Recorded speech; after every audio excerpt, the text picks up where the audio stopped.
Welcome to my channel. इस lecture में हम लोग बात करेंगे, ये हमारा क्वेश्चन नंबर 5 है। ठीक है, ये हमारा क्वेश्चन नंबर 5 है। ठीक है, दिख रहा है आपको? हाँ ठीक है, दिख रहा है आपको। अब हमें क्या करना है क्वेश्चन नंबर 5 में, इसमें भी क्या हमारे पास लिखा हुआ है, फाइंड द मिनिमम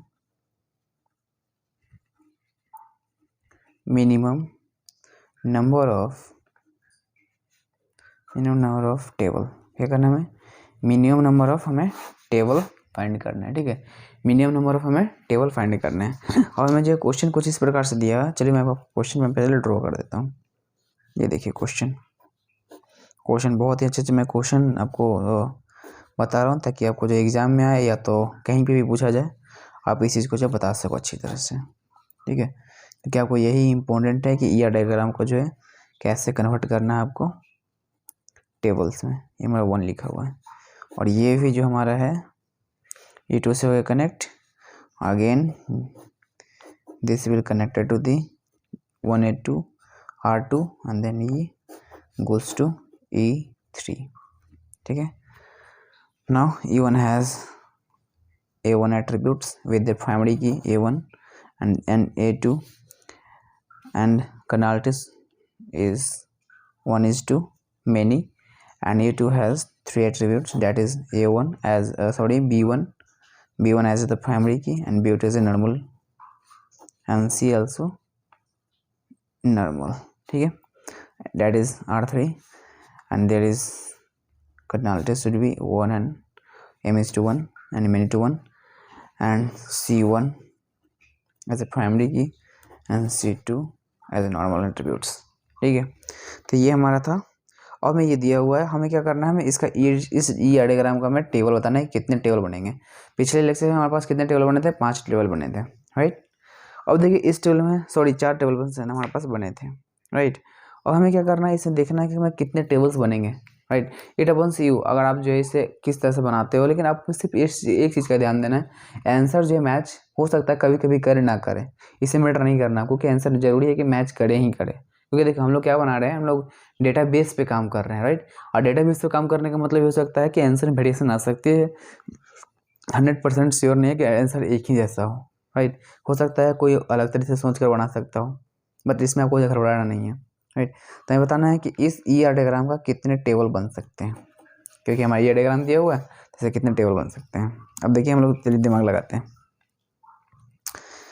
देखिए ये है 1:2 मेनी, यानी 1 to many, many to 1। ठीक, अब देखिए हमें क्या करना है। अब देख रहे हैं कि 1 to many है, many to 1 है ना।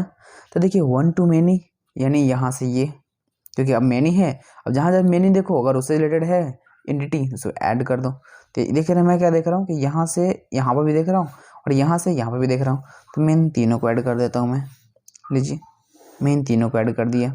चलिए मैं इसका एक बना देता हूँ टेबल। क्या बनाऊंगा? नाम दूंगा R1 E2 R2। ठीक है, और सिंपली मैं इसका एट्रीब्यूट्स लिख दूंगा। क्या क्या लिखूंगा कि जब अगर R1 यहाँ पर है, तो जाहिर सी बात है कि जो इसके एडजेसेंट एंटिटी होंगी उसका प्राइमरी की लेगा। A1 ले लिया मैं, कोई दिक्कत बिल्कुल नहीं होनी चाहिए। अब मैं जानता हूँ कि E2 का पूरा आएगी, तो हमारा आ गया B1। ठीक, B1। और एक और मैं बता दूं कि पहले जो है खुद का एंटिटी का लिखना होता है, पहले मैं खुद का इसका जो E2 जो होता है हमारा, जो मतलब स्पेशलिटी के साथ, तो मैं उसे B1 लिखूंगा, जो प्राइमरी की तरह होंगी, बाकी सब फॉन्ट की होंगी। B2, उसके बाद B3, उसके बाद मैं लिखूँगा किसको? A1 को एज ए प्राइमरी की यहाँ से, लेकिन यहाँ पर आकर फॉरेन की हो जाएगा। ठीक है, और मैं R2 है तो इसका लूँगा मैं C1। ठीक है, तो ये दोनों किससे कैसे वर्क करेगा? फॉरेन की तरह, और ये कैसे कवर करेगा? प्राइमरी की तरह। समझ में आया बात? तो ये रहा आपका, है ना। बहुत ही आसान है, आप बस कंसेप्ट को समझिए। कंसेप्ट को अगर आपने एक बार समझ लिया तो हो जाएंगी सारी चीज़ें, हो जाएंगी। ओके, तो चलिए एक और क्या बनेंगे। जैसे देखिए आपने क्या बनाया, इतना तो ले लिया, बचा सिर्फ ये। तो E1 का, क्योंकि इसे तो कोई अटैचमेंट है नहीं, तो E1 का क्या क्या हो जाएगा? A1 A2, है ना। अब देखिए E3 बचा, है ना, सिंपल E3 बचा।